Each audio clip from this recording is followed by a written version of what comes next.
আজ আমি আলোচনা করব রবীন্দ্রনাথের সান্নিধ্যে ডক্টর রাধাকৃষ্ণান। বিশ্বকবি রবীন্দ্রনাথের সঙ্গে রাধাকৃষ্ণানের সর্বপ্রথম পরিচয় ঘটে এক অভিনবত্বের অদৃশ্য লগ্নে। চাক্ষুষ সাক্ষাৎ না ঘটলেও মনের মন্দিরে রবীন্দ্রনাথকে তিনি বিশেষভাবে স্থান দিয়ে বসেন অদৃশ্য প্রেক্ষাপট থেকেই। গীতাঞ্জলি এবং সাধনা রবীন্দ্রনাথের এই দুটি রচিত গ্রন্থই রাধাকৃষ্ণানের মনকে এমনভাবে আকৃষ্ট করে যেখানে তিনি খুঁজে পান লেখকের জীবন দর্শনের সাথে ভারতীয় আধ্যাত্মবাদের অবিচ্ছেদ্য সম্পর্ক।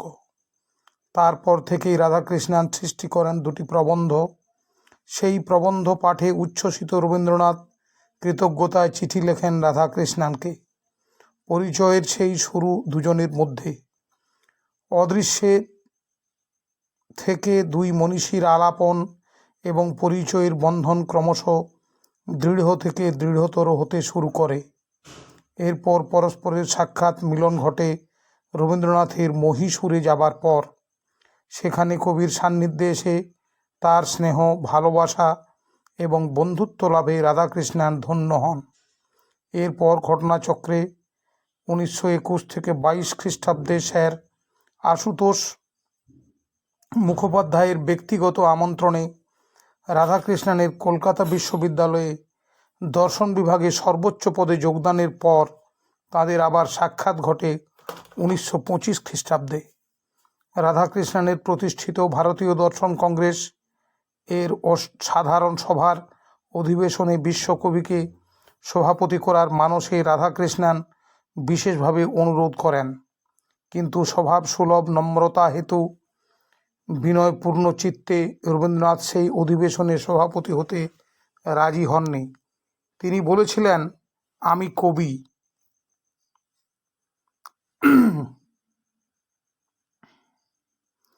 আবেগের কারবারি, দর্শনশাস্ত্রের সভায় গিয়ে আমি কি ভাষণ দেব? শ্রোতারা আমার ভাষণ শুনবেন কেন? বাধ্য হয়ে রাধাকৃষ্ণান সশরীরে বিশিষ্ট দার্শনিক ডক্টর সরোজ কুমার দাসকে সাথে নিয়ে জোড়াসাঁকোর ঠাকুর বাড়িতে রবীন্দ্রনাথের সঙ্গে সাক্ষাৎ করেন। সেই তাঁদের সর্বপ্রথম সাক্ষাৎ পরিচয়। সেখানে রাধাকৃষ্ণানের একান্ত অনুরোধে রবীন্দ্রনাথ অবশেষে উক্ত অধিবেশনে সভাপতির আসন অলঙ্কৃত করতে সম্মত হন। পরবর্তীকালে রবীন্দ্রভারতী বিশ্ববিদ্যালয়ে Tagore and the perennial problem of philosophy নামে এক বক্তৃতায় এই দুই অসামান্য প্রতিভাধরের সেদিনের সেই সাক্ষাতের একটি বিবরণ দেন বিশিষ্ট দার্শনিক ডক্টর সরোজ কুমার দাস মহাশয়। সেই বিবরণের মধ্যে বিশেষভাবে উল্লেখযোগ্য ঘটনার কথা বলতে গিয়ে তিনি দুজন ব্যক্তিত্বের কথোপকথনের গুরুত্বপূর্ণ একটি অংশ তুলে ধরেন। সেটি হলো, রাধাকৃষ্ণান রবীন্দ্রনাথকে প্রশ্ন করেন যে একাডেমিক বা শিক্ষায়তনের স্তরে সতত সৃজনশীল ভারতীয় দর্শন চিন্তার অগ্রগতি একসময় হঠাৎ কেন স্তব্ধ হয়ে গেল। সে সম্বন্ধে কবিগুরু কিছু চিন্তা করেছেন কিনা? এ সম্বন্ধে চিন্তার প্রয়োজন নিশ্চয় আছে, কারণ তার পরের স্তরে ভারতীয় দর্শন কেবলমাত্র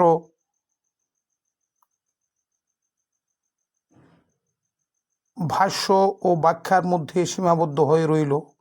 উত্তরে বিশ্বকবি বলেছিলেন, অধ্যাপক মশাই ঠিকই ধরেছেন, এটা সত্যিই চিন্তার ব্যাপার। তবে আমার মনে হয় আমাদের জাতির দার্শনিক প্রতিভার বিকাশধারা বাঁধা ধরা রাস্তায় প্রকাশ না পেলেও কখনো গতিহারা হয়নি, অথবা তার জীবনী শক্তিও নিঃশেষ হয়ে যায়নি। কবিগুরুর এই উত্তরে রাধাকৃষ্ণান বলেছিলেন, আপনার মতে দার্শনিক চিন্তার জীবন প্রবাহ বাঁধা ধরা রাস্তায় না গিয়ে হঠাৎ বিভিন্ন খাতে আত্মপ্রকাশ করেছিল, এই তো? রাধাকৃষ্ণানের এই উক্তির পর রবীন্দ্রনাথ বলেছিলেন, অধ্যাপক মশাই ঠিকই ধরেছেন। ভারতের সৃজনশীল চিন্তাধারা উচ্চতর স্তরে তার প্রকাশ ও অগ্রগতি রুদ্ধ করে দিয়ে একরূপ অপ্রকাশিতভাবেই চোয়ানো জলের মতো জ্ঞানতার মনোভূমিতে ঝরে পড়েছে এবং তাকে উর্বর করে নিয়ে নিজের কাজ করে চলেছে। জানি না আপনি কবির, দাদু এবং বাংলার মধ্যযুগের বাউল বা অন্য ভবঘুরে কবিদের ভক্তিমূলক গীতি কবিতার মধ্যে দার্শনিক চিন্তাধারার ক্ষুদ্র অংশগুলি লক্ষ্য করেছেন কিনা। সভাপতির আসন অলঙ্কৃত করে তার ভাষণে রবীন্দ্রনাথ যে বক্তব্য রেখেছিলেন, ঠিক এই চিন্তাধারায় ভারতীয় দর্শন কংগ্রেসে প্রতিফলিত হয়েছিল।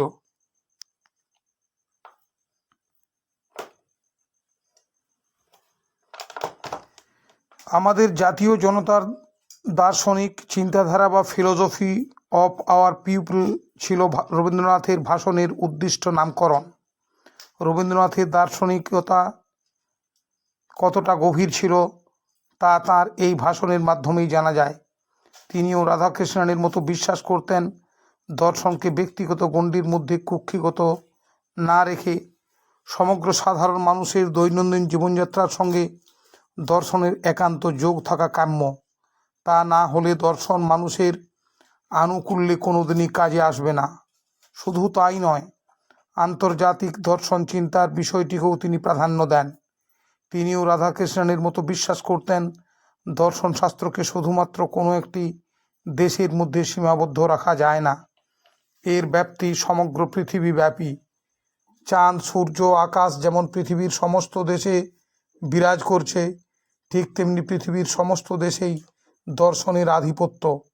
সুতরাং দর্শন চিন্তাকে সামগ্রিকভাবে পৃথিবীর প্রতিটি দেশের মধ্যে সার্বজনীন করে তুলতে হবে। তা যদি না হয়, দর্শন শাস্ত্রের পুরোপুরি ধারণা সম্পর্কে সবার উপলব্ধি সম্ভব নয়।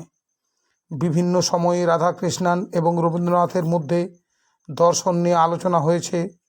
কবি তাঁর স্বভাব সুলভ ভঙ্গিতে রাধাকৃষ্ণনের বিভিন্ন প্রশ্নের উত্তর দিতেন। রাধাকৃষ্ণন বিমোহিত চিত্তে রবীন্দ্রনাথের কথা শুনতেন। তাদের দুজনের মধ্যে সখ্য গাঢ় থেকে গাঢ়তর হতে থাকে। রাধাকৃষ্ণন একান্ত মনে চেয়েছিলেন রবীন্দ্রনাথ যেন আদি ভারতীয় সভ্যতার আবার মূল্য নিরূপণ করেন। সেই নিরূপণের ভাবধারা যেন শান্তিনিকেতনের পাঠক্রমে দর্শন শাস্ত্রের স্থান হয়। ভারতীয় দর্শন সম্পর্কে রবীন্দ্রনাথের চিন্তাধারা এবং তার বক্তব্য রাধাকৃষ্ণনকে মুগ্ধ করে। রবীন্দ্রনাথের মুখে কবির, দাদু, মধ্যযুগের বাউলের কথা শুনে অনুভব করেছিলেন, সত্যি সেই সব লোক সংস্কৃতির মধ্যে বহুলাংশে ভারতের অমূল্য আধ্যাত্ম মনন এবং চিন্তন নিহিত আছে। রবীন্দ্রনাথের অনুপ্রেরণায় রাধাকৃষ্ণন এরপর সামান্য গণ্ডি আবদ্ধ দর্শন চিন্তা থেকে বেরিয়ে এসে লোক সংস্কৃতির ভাণ্ডারে আত্মনিয়োগ করেন। এরপর বিশেষ মনোযোগের সঙ্গে তিনি পড়তে শুরু করেন কবির, দাদু এবং মধ্যযুগের বাউলদের রচিত নানান বই। তুকারাম তাকে বিশেষভাবে আকর্ষণ করার ফলে তিনি সহজিয়াপন্থীদের কাছে তার ঋণ স্বীকার করেছেন। তিনি তাঁর রচিত বিভিন্ন গ্রন্থে দ্ব্যর্থহীন ভাষায় বলেছেন, সহজিয়াপন্থী লোকায়ত কবিরা সত্যিই তাদের দর্শন চিন্তাকে কত সহজ এবং সরল ভাষায় প্রকাশ করে গেছেন। তারা গুরুগম্ভীর জটিল ভাষায় কোনো প্রবন্ধ রচনা না করে, কোনো জনবহুল সভায় আলোচনার জন্য যোগদান না করে যুগ যুগান্তরের অমূল্য সম্পদ সৃষ্টি করে গেছেন। যে সম্পদ চিরদিন জনমানসে প্রভাব ফেলতে সামর্থ্য রাখে। সেই সব রচনা হয়তো বা শহর সভ্যতাকে বিশেষ প্রভাবিত করতে পারেনি, কিন্তু গ্রাম্য জীবনের সহজ সরল মানুষের মাঝে এর মূল্য অনেকখানি। 1930 খ্রিস্টাব্দে রবীন্দ্রনাথের হিবার্ট বক্তৃতামালায় উপস্থিতি এবং দর্শন চিন্তায় তার মূল্যবান বক্তৃতার সময় উপস্থিত ছিলেন স্বয়ং রাধাকৃষ্ণন। 1931 খ্রিস্টাব্দের 26 ডিসেম্বর কলকাতা টাউন হলে রবীন্দ্রনাথকে বিশেষভাবে একটি সংবর্ধনা দেওয়া হয়। সেই সংবর্ধনা উৎসবে সভাপতিত্ব করেন সবার শ্রদ্ধেয় সর্বপল্লী রাধাকৃষ্ণন। তিনি সভাপতির আসন গ্রহণ করে কবিগুরুকে তার আন্তরিক শ্রদ্ধা নিবেদন করেন। সভাপতি রাধাকৃষ্ণন সেদিন যে ভাষণ দিয়েছিলেন তাতে বিশ্বকবির প্রতি গভীর শ্রদ্ধার ভাবই ফুটে উঠেছিল। তিনি বিশ্বকবিকে আধুনিক পৃথিবীর অন্যতম রূপকার হিসেবে পরিচয় দিয়ে বলেছিলেন, রবীন্দ্রনাথের মধ্যে ভারতীয় আধ্যাত্ম চেতনা এবং আধুনিক পৃথিবীর প্রগতিশীলতার এক বিরল সংমিশ্রণ ঘটে গেছে। রবীন্দ্রনাথ হলেন একাধারে মানবতাবাদী এবং অন্যদিকে আধ্যাত্মপ্রেমী। এই জাতীয় সংমিশ্রণ সহসা চোখে পড়ে না। রবীন্দ্রনাথের সংবর্ধনা উৎসবে রাধাকৃষ্ণন তার বক্তৃতায় পূর্বদিনের রাজা মহারাজা এবং রাজ্য বা সাম্রাজ্যের সাথে সাথে তৎকালীন কাব্য সাহিত্যের স্থায়িত্ব সম্পর্কে তুলনামূলক বিচার করেন।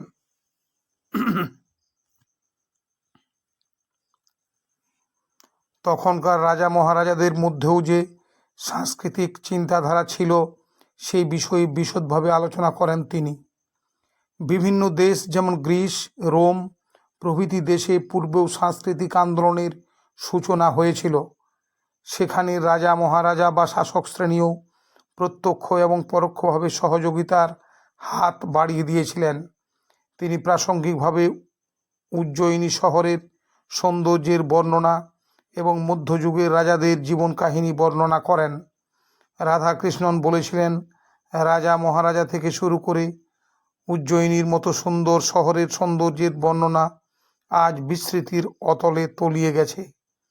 সেসব কথা মানুষের মন থেকে মুছে গেছে, কিন্তু আজও মুছে যায়নি, হারিয়ে যায়নি। হোমার, ভার্জিল, কালিদাস, দান্তে এবং শেক্সপিয়রের মতো সৃজনশীল প্রতিভাধরেরা যারা রচনা করে গেছেন অতীতের অবিস্মরণীয় অমর কাহিনী, তাদের সৃষ্টি আজও আমাদের মধ্যে বেঁচে আছে। বেঁচে আছেন তারা যারা তাদের সৃষ্টির মাঝে মানব জাতিকে দেখিয়ে গেছেন পথের দিশা। এমনই সব উদাহরণ দিয়ে রাধাকৃষ্ণন রবীন্দ্রনাথকে জনমানুষের সামনে আনেন। তিনি বলেন, যখন আমাদের প্রভুদের এবং নেতৃবর্গের কথা মানুষ ভুলে যাবে, তখনও কিন্তু রবীন্দ্রনাথ তাঁর কাব্য এবং সঙ্গীতের মাধ্যমে আমাদের মুগ্ধ করে রাখবেন। রবীন্দ্রনাথ ভারতীয় হলেও কোনো গোষ্ঠীগত বা জাতিগত ভাবধারার মধ্যে তাঁর সৃষ্টি সীমাবদ্ধ নয়। তাঁর সৃষ্টি সেই সার্বজনীন উপাদান দিয়েই রচিত যা বিশ্বের অন্তরে স্পন্দন জাগিয়েছে। রবীন্দ্রনাথ জীবনকে করেছেন মধুরতর এবং সেই সঙ্গে সভ্যতাকেও করেছেন মহত্তর। প্রসঙ্গক্রমে রাধাকৃষ্ণন বলেন, মহৎ সাহিত্যের এটি হলো গৌরবের বস্তু যে সাহিত্য রাজা এবং রাজবংশের চেয়ে দীর্ঘদিন স্থায়িত্ব লাভ করে। কোনো রাজবংশ অথবা কোনো বিশেষ ধর্মবিশ্বাস অপেক্ষা মানবাত্মার শক্তি ও স্থায়িত্ব যে অনেক বেশি, ইতিহাসই তার সাক্ষ্য বহন করে।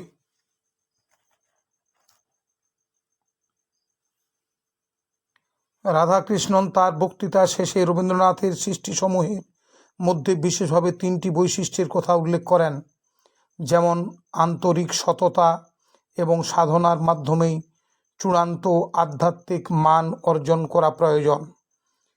কেবলমাত্র ধারণা এবং সন্ন্যাস বা ত্যাগ একেবারে মূল্যহীন। পবিত্রভাবে জীবনের সামগ্রিক উন্নয়নই একমাত্র কাম্য, আর তার মধ্যে আছে সকলের জন্যই, এমনকি নিম্ন স্তরের মানুষ তথা একেবারে নিচু স্তরের মানুষের জন্য বাস্তব সহানুভূতিশীল দৃষ্টিভঙ্গি।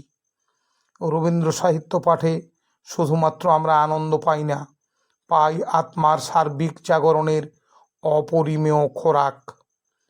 যে যুগে প্রাচীন নৈতিকতা মুছে যাওয়ার মুখে নূতন নীতিবোধের আগমন ঘটে, তার সন্ধিক্ষণে দাঁড়িয়ে দেশের মহান দার্শনিক তার চিন্তাধারা মানুষের মাঝে দৃঢ়তার সঙ্গে খাঁটি মূল্যবোধের কথা প্রচার করেছিলেন। রবীন্দ্রনাথ সম্পর্কে আরও কিছু বক্তব্য রাখার সুযোগ তিনি পেয়েছিলেন। তার মধ্যে অন্যতম দুটি হল 1961 খ্রিস্টাব্দের 9 মে শান্তিনিকেতনের বক্তৃতা।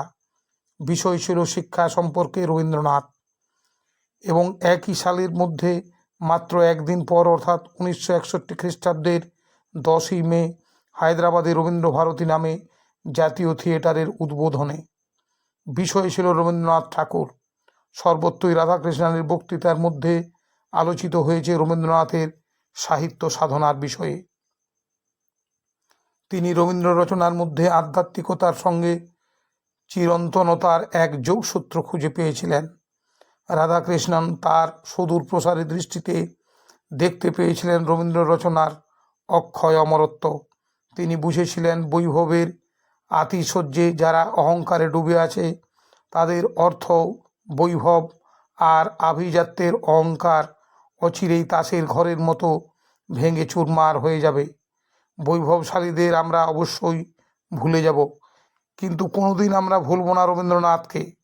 আজ রবীন্দ্রনাথের সমস্ত সৃষ্টির পাতায় যেমন আমরা চোখ রাখছি, আগামী দিনে বহুকাল পরেও রবীন্দ্র কাব্য থেকে শুরু করে গল্প, উপন্যাস, গান নানানভাবে আমাদের আরও বেশি করে উজ্জীবিত করবে। রাধাকৃষ্ণনের চিন্তায় এটি হলো মহৎ সাহিত্যের সবথেকে বড় বৈশিষ্ট্য।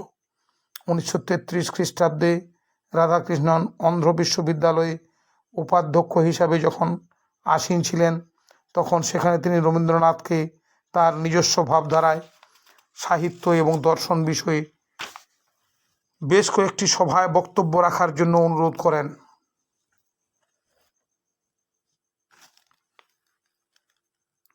রবীন্দ্রনাথ সানন্দে রাধাকৃষ্ণনের অনুরোধ রক্ষা করেছিলেন। রাধাকৃষ্ণনের অনুরোধপূর্ণ আমন্ত্রণ গ্রহণ করে রবীন্দ্রনাথ ওই বৎসর ডিসেম্বরের 8, 9 এবং 10 তারিখে ক্রমান্বয়ে 3 দিন এবং পরের বছর 1934 খ্রিস্টাব্দের 2রা ডিসেম্বর ওয়ালটেয়ার শহরের বিভিন্ন সভায় সভাপতির আসন গ্রহণের সাথে সাথে বক্তব্য রাখেন। তেলুগু ভাষাভাষী অসংখ্য শ্রোতা সানন্দে কবিকে অভ্যর্থনা জানিয়ে বরণ করেছিলেন। সেখানে বাঙালি হিসাবে অবশ্যই আমরা গর্ব অনুভব করতে পারি, কারণ একজন বাঙালি প্রতিভার আলোক বিচ্ছুরণ বাঙালি হিসাবে কার না ভালো লাগে। 1938 খ্রিস্টাব্দের সেপ্টেম্বরে রাধাকৃষ্ণন বোলপুরের শান্তিনিকেতনে পরিদর্শনে এসেছিলেন। সেখানে কবিগুরুর বিশেষ অনুরোধে ছাত্র এবং কর্মীদের উদ্দেশ্যে তাদের আয়োজিত একটি সভায় ভাষণ দেন।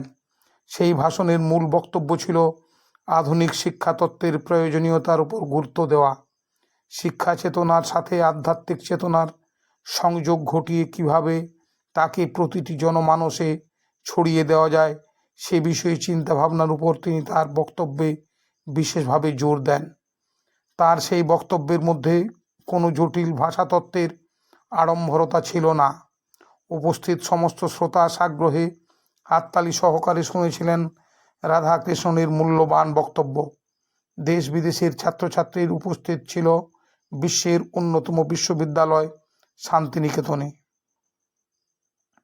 ফলে রাধাকৃষ্ণনের আধ্যাত্মিক চেতনা এবং দর্শন চিন্তা একাত্ম হতে পেরেছিল ভারত এবং পাশ্চাত্য দেশের মধ্যে।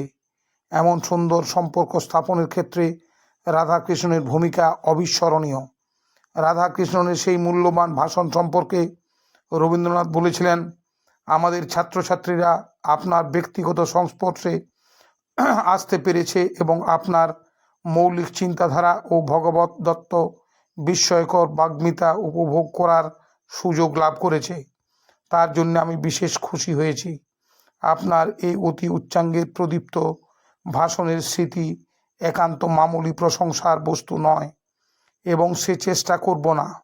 তবে আমাদের ডাকে সাড়া দিয়ে আপনি যে অনুগ্রহ করে আমাদের আশ্রমে পদার্পণ করেছেন সেজন্য আপনাকে ধন্যবাদ জানাচ্ছি। ভাবতে অবাক লাগে বিদেশি শাসনের নাগপাশে বাঁধা পড়ে সেই সময় পরাধীন ভারতে কত না গুণী প্রতিভাবান ব্যক্তিত্ব কিছু কিছু ব্রিটিশ শাসকদের দ্বারা অবহেলিত এবং উপেক্ষিত থেকেছেন। সেই সময়ে পুরস্কার প্রাপ্তি থেকে বিশেষ কোনো উপাধি লাভ সবটাই হতো বিদেশি শাসকদের মর্জির উপর, নয়তো বা দয়া দাক্ষিণ্যের উপর। ন্যায্য বিচারের ক্ষেত্রে প্রহসনের ছায়া আমরা লক্ষ্য করি বারে বারে। আচার্য প্রফুল্লচন্দ্রের ক্ষেত্রে ইন্ডিয়ার বিফোর অ্যান্ড আফটার দ্য মিউটনি প্রতিযোগিতামূলক প্রবন্ধ লেখার ক্ষেত্রে যেমনভাবে তাকে উপেক্ষিত হতে হয়েছিল, ঠিক একইভাবে রবীন্দ্রনাথকে এক ব্রিটিশ শাসকের দ্বারা অবিচারের শিকার হতে হয়েছিল। যদিও পরবর্তীকালে সংশোধিত হয়ে সেই প্রাপ্তি রবীন্দ্রনাথের অনুকূলেই যায়। জীবনের উপান্তে এসে সেই প্রীতিকর সংবাদ যেমন বিশ্বকবির মনে আনন্দ দিয়েছিল, সাথে সাথে সমগ্র বাঙালি সমাজকে দিয়েছিল গর্বানুভূতির বুক ভরা স্নিগ্ধ বাতাস। সেই সুখকর মুহূর্তের ভাগিদার হয়েছিলেন স্বয়ং রাধাকৃষ্ণন। ঘটনাটি হলো, লর্ড কার্জন তখন অক্সফোর্ড বিশ্ববিদ্যালয়ের চ্যান্সেলর। সেই সময় রবীন্দ্রনাথকে ওই বিশ্ববিদ্যালয়ের তরফ থেকে ডিলিট উপাধি প্রদানের জন্যে প্রস্তাব উঠলে লর্ড কার্জন তা মঞ্জুর তো করেনইনি, বিপরীতভাবে যেভাবে মন্তব্য করেছিলেন সেটা ছিল আমাদের কাছে অত্যন্ত দুর্ভাগ্যজনক।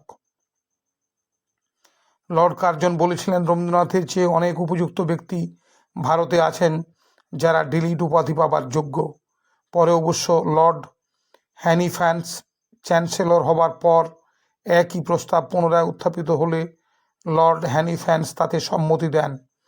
এই শুভ সংবাদ রবীন্দ্রনাথের কাছে পৌঁছালে তিনি সেই উপাধি গ্রহণ করেন এবং সেই সুযোগে পাশ্চাত্যের মহান এক আদর্শের প্রতীক অক্সফোর্ডের সঙ্গে ভারতীয় সাংস্কৃতিক আদর্শ আশ্রম এবং বিশ্ববিদ্যালয় শান্তিনিকেতনের একটি কলুষহীন মেলবন্ধনের উদ্দেশ্যে তাকে ডিলিট উপাধি প্রদানের অনুষ্ঠানটি যাতে শান্তিনিকেতনে সম্পন্ন হয় তার জন্য অক্সফোর্ড বিশ্ববিদ্যালয়ের কর্তৃপক্ষকে অনুরোধ করেন।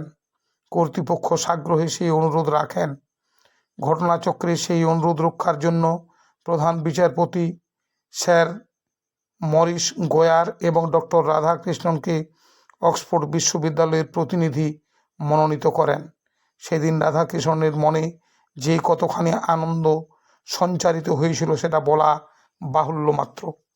1940 খ্রিস্টাব্দের 7ই আগস্ট শান্তিনিকেতনে সেই সমাবর্তন সভার অনুষ্ঠানে কবিগুরু ডিলিট উপাধিতে ভূষিত হন। দীর্ঘ কয়েক বছর যুগল প্রতিভা অর্থাৎ রাধাকৃষ্ণন এবং রবীন্দ্রনাথ পরস্পরে ঘনিষ্ঠ সান্নিধ্য লাভে নিজেদের ধন্য করেছিলেন।